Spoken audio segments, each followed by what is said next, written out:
Yeah, so hi, hello everyone. Assalamu alaikum, I'm Akil Ahmed. So today we are solving this paper of 961823 October November 2024. It's a 2 hours paper. It's a paper of problem solving and programming skills. So these are the instruction you are familiar with. 75 mark paper is there. Question number one, it says you just have to select, you just have to mark what is selection, what is iteration, what is subroutine.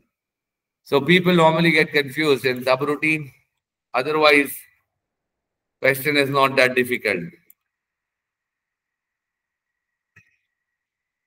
People can pick this up easily. Okay, for and next, this is called iteration. And this if and if, this is called selection. This case is called selection. Compound 3 is called what? Whenever you see a word and with that word there are bracket written, तो इसका मतलब होता है ये कोई function है या कोई प्रोसीजर है जो कि पास कर रहा है पैरामीटर, जो कि कॉल हो रहा है पैरामीटर पास कर रहा है, तो इसका मतलब ये सब रूटीन है। सब रूटीन का मतलब होता है दो चीजें, कौन कौन सी? या तो फंक्शन या procedure. repeat until is iteration and all done is what? All done is the subroutine। ये फिर से ब्रैकेट लगे हुए, ब्रैकेट का मतलब ये इसका आर्गुमेंट है और इसका पैरामीटर कोई है नहीं, there is no parameter in it, तो ये सब रूटीन कॉल हो रही है बगैर किसी पैरामीटर के। जब कॉल हो गया वापस आएगा तो इसको मैच करेगा किसके साथ? ट्रू के साथ। और उसके बाद यहां पर है वाइल, यहां पर है वाइल, तो वाइल एक आइटरेशन है। और ये जो स्क्वायर ब्रैकेट होते हैं ये एरे के है, अगर यहां पर होता है एरे तो मैं उसको भी टिक लगाता।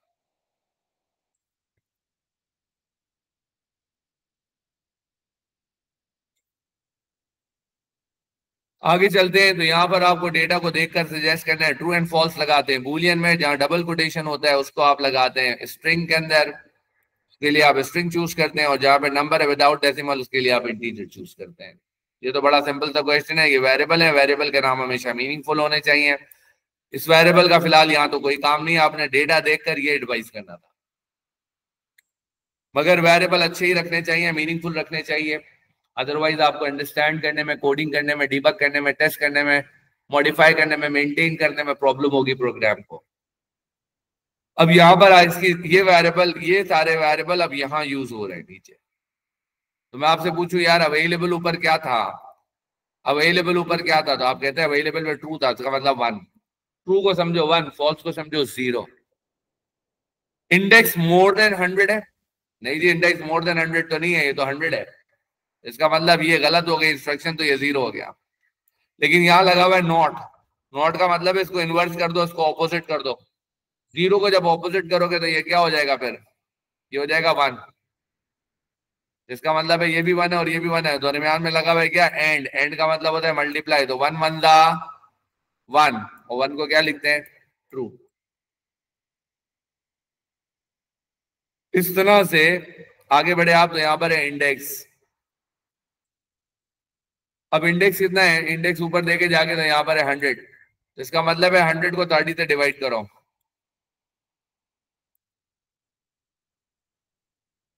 33 दा 90। What is the remaining value that you would obtain? That is 10। तो वो रिमाइंडर बताते हैं, mode tells you the reminder. उसके बाद है नम str, इसका मतलब ये पूरे को नंबर समझ के स्ट्रिंग में कन्वर्ट कर रहे हैं। ये बात तो गलत है। क्यों गलत है? क्योंकि यार ये तो नंबर था मगर ये प्लस कर रहे हैं नंबर को स्ट्रिंग के साथ, यही गलत हो गया। ये एक नंबर एक स्ट्रिंग के साथ ऐसे डायरेक्ट तो ज्वाइन नहीं हो सकता है। अब इसके अंदर क्या हो सकता है? What can be done? अब मैं आपसे आपकी एडवाइसेस पूछ रहा हूं, सब्स्टिट्यूट पूछ रहा हूं आपसे, क्या कर सकते थे आप इसको? अगर मैं बोलूं उसको ठीक करो, तो आपकी इंटेंशन है क्या? इंडेक्स में ऊपर क्या पड़ा हुआ था? क्या पड़ा हुआ था इंडेक्स में? 100। 100 इंडेक्स में था 100। नीचे कह रहा है ना, मैं या अगर आप करना चाह रहे हैं इंडेक्स, अगर आप ये करना चाह रहे हैं इंडेक्स प्लस इन्वर्टेड कॉमास में 33 है, तो इसका मतलब है ये नंबर है और ये स्ट्रिंग है, इन दोनों को आप ज्वाइन नहीं कर सकते। दोनों की टाइप अलग अलग है, तो उसको पहले you bring them to one standard, तो इस स्ट्रिंग को str को नम पे कन्वर्ट कर लो। जब नम पे आपने कन्वर्ट कर लिया तो इसका मतलब अब ये क्या हो जाएगा 33 में प्लस करेगा 100, तो अब ये हो सकता है, तो ये क्या बन जाएगा, दिस विल बिकम 133। अब उसको आप क्या करें, उसको आप पीछे के स्टोर कराएं या आउटपुट कराएं, आपकी मर्जी, या तो आप ये कर सकते हैं। एक तो सोल्यूशन ये हो सकता है। दूसरा सोल्यूशन क्या हो सकता है, वो एग्जामिनर की रिक्वायरमेंट पे है कि वो क्या चाहता है।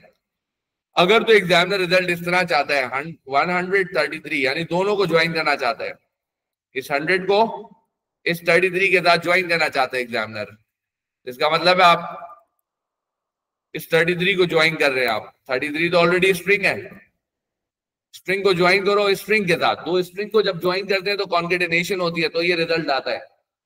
इसका मतलब हमने 100 को, जो कि वैल्यू उसको स्ट्रिंग बनाना होगा, तो कैसे बनाओगे, num2 ऑपोजिट लिखोगे num2 str, num2 str करोगे तो इसका मतलब आप ये काम करने जा रहे हैं, इसका रिजल्ट ये आएगा कि स्ट्रिंग में कन्वर्ट हो गया, स्ट्रिंग और स्ट्रिंग जब ज्वाइन होते हैं तो कॉन्केटेनेशन होती है, ये कॉन्केटेनेट हुआ है। कॉन्केटेनेशन क्या है, इज अ प्रोसेस ऑफ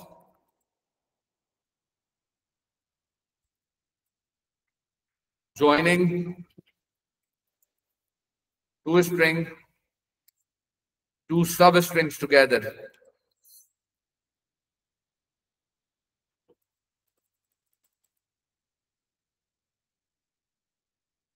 ये मतलब है इसका।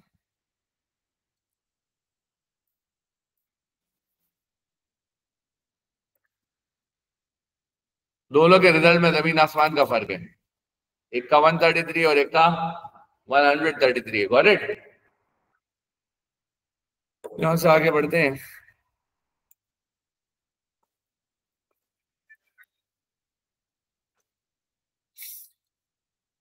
An algorithm prompt and input a sequence of 100 integer values one at a time, sum of the positive number and output the result of the sum. Write pseudocode for the algorithm. Assume that the value 0 is neither positive nor negative.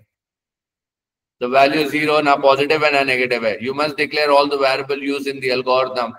आपको तमाम variable को declare भी करना है, तो बड़ा आसान सा सवाल है, हमें सिर्फ क्या करना है, सम ऑफ द पॉजिटिव नंबर चाहिए और उसका टोटल कराना है, और 100 नंबर हमने इनपुट करने हैं। तो एक लूप लगा 1 से लेके 100 तक का,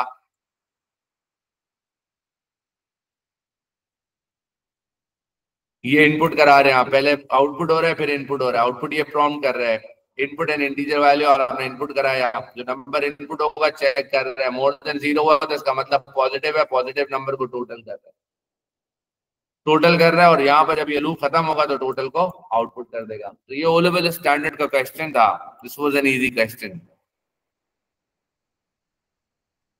अब ये कहता है the algorithm require the use of basic construct, one of these is sequence. कहता है आप जब एल्गोरिथम लिखते हैं या कोई प्रोग्राम लिखते हैं तो उसमें सीक्वेंसिंग होती है। सीक्वेंसिंग का मतलब एक के बाद एक लाइन लिख रहे होते हैं, और वो भी सीक्वेंस में सही होनी चाहिए, सही होनी चाहिए, जैसे पहले इनपुट फिर प्रोसेस फिर आउटपुट। और क्या होता है, और मीनिंगफुल वेरिएबल होते हैं उसके अंदर, सही है। और इसके अंदर आपके इस वक्त प्रोग्रामिंग के क्या क्या फीचर का इस्तेमाल किया गया है, यहाँ पे लूप का इस्तेमाल किया गया है, सिलेक्शन का इस्तेमाल किया गया है, इनपुट का इस्तेमाल किया गया है, सम किया गया है। तो ये सब प्रोग्रामिंग फीचर है जो इसके अंदर इस्तेमाल हुआ है। आइटरेशन, रेपिटेशन, 100 नंबर को इनपुट करने के लिए इस्तेमाल हुआ है, और इसमें सिलेक्शन का इस्तेमाल हुआ है ताकि कंडीशन टेस्टिंग हो रही है, कंडीशन चेकिंग हो रही है।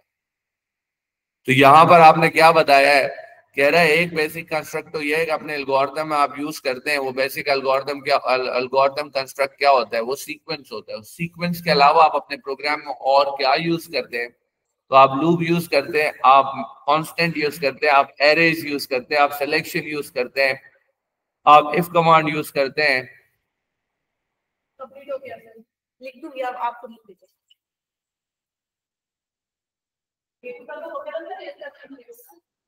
तो ये सारी चीजें आप कर रहे होते हैं। और इसके अलावा मतलब जो कुछ मैंने आपको प्रोग्रामिंग में सिखाया फीचर्स में आप वो लिख सकते हैं, सिलेक्शन, आइटरेशन, कांस्टेंट, एरेज और एडीटीज स्ट्रक्चर्स, रिकॉर्ड्स, ये आप लिख सकते हैं। लेकिन अगर जनरल सवाल है कि पूछे कंस्ट्रक्ट्स क्या होते हैं, तब आप ये लिखें। अभी तो पूछा ऊपर वाले थे एल्गोरिथम रिक्वायर, ऊपर वाले एल्गोरिथम में क्या कौन से कंस्ट्रक्ट का इस्तेमाल है, तो इसमें जिसका इस्तेमाल आप वो लिखें, तो इसमें लूप का इस्तेमाल है और इफ कमांड का इस्तेमाल है। इसको कहते हैं सिलेक्शन, लूप को कहते हैं इटरेशन। आगे बढ़ते हैं, कहते हैं the implementation of a linked list uses an integer variable and a 1D array list of the type node. अच्छा, what I'll do is I'll break this recording and I'll do the recording step by step. अभी 1 से लेकर question number 2 तक एक recording complete हुई है, तो वो मेरे एपिसोड नंबर 1 हो गया, ताकि स्मॉल वीडियोस बने। Let me stop it.